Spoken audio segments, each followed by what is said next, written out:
큰 박수 부탁드립니다.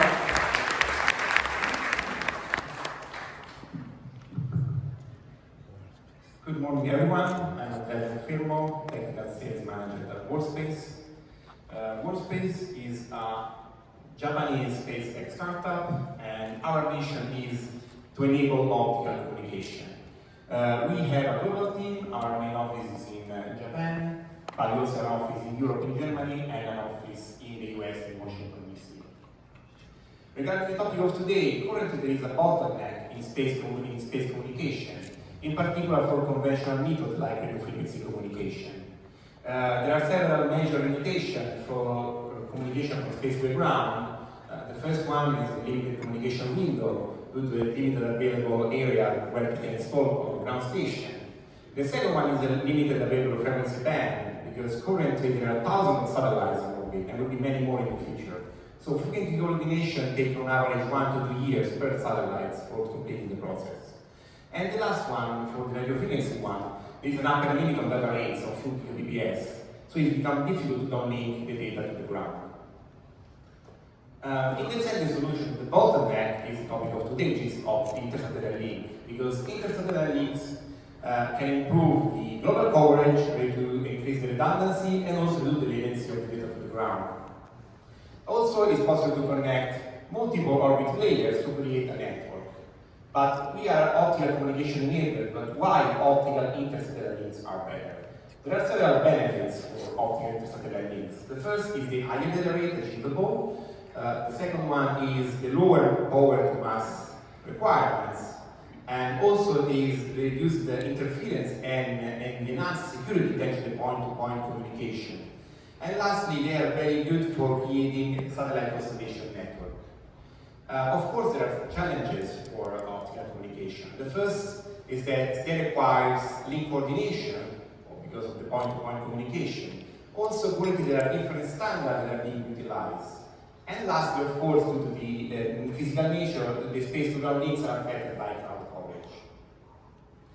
So, our path to optical communication is to provide a data relay network service for satellites in orbit, providing an on-demand broadband link, and to reduce the latency down to near real-time communication. To do that, we are building a constellation of optical data relay satellites, and also we want to support the adoption of optical communication for our customers by developing some core technologies.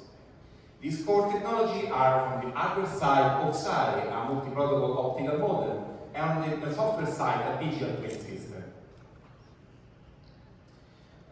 For the digital twin system side, we want to support the adoption of optical communication by providing an early design, enhanced development, and operational support through our software, which strength is to design validation via physics-based model that can simulate real-world operational scenarios.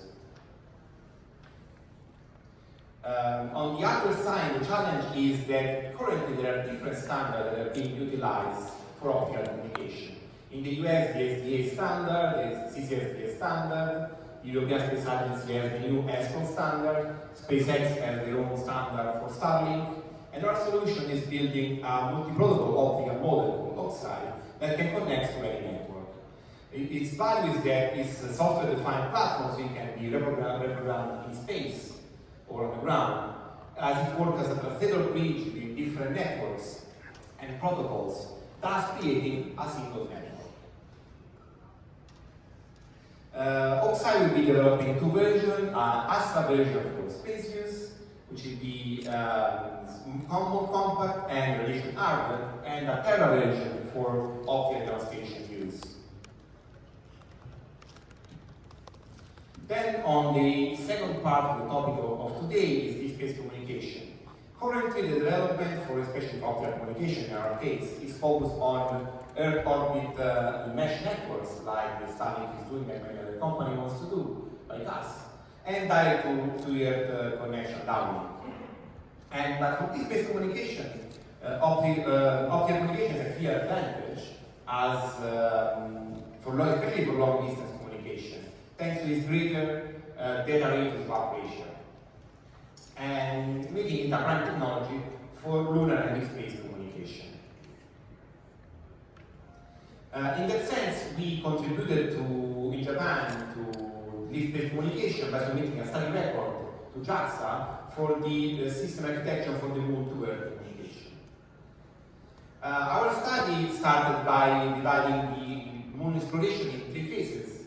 The first one is the first lunar landing. The second one, when we start exploiting the surface by installing a station on the surface. And the last one, when we have a consistent presence on the surface.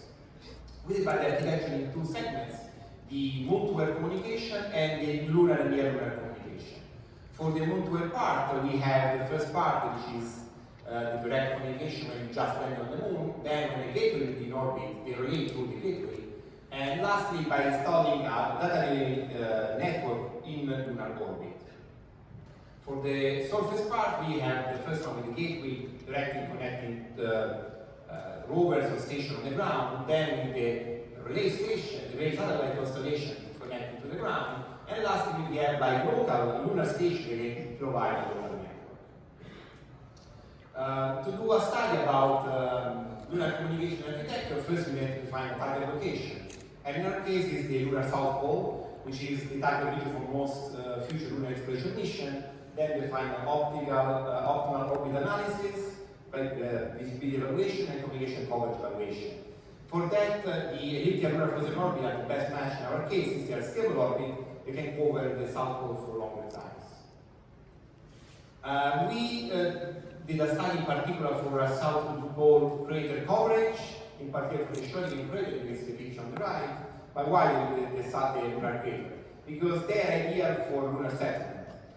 Because not only they contain vital resources on the right, which is used for survival, life support, and fuel, but also because they can provide constant sunlight on nearby related peaks for solar power generation.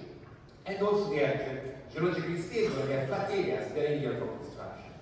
For this study, we did the lunar station design on the edge of the crater, on the wide on the edge, because they can provide good coverage for both inside and outside the crater.